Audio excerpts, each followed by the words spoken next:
There are some hidden settings in your YouTube app turned on by default that can limit your ability to watch certain videos on YouTube based on your age, which might be regarded as age-restricted videos. In today's video, I will show you some YouTube hidden settings you have to turn off to start watching age-restricted video.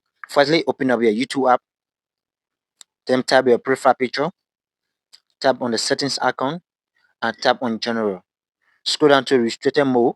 By default, this settings is turned on based on your age. This is the reason you are restricted not to watch certain videos on YouTube.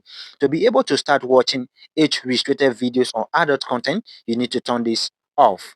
Next, go back, tap back. Once you are here, tap on account and tap manage your Google account. Your YouTube channel is the same as your Google account. Tap on personal information and tap on your birth date.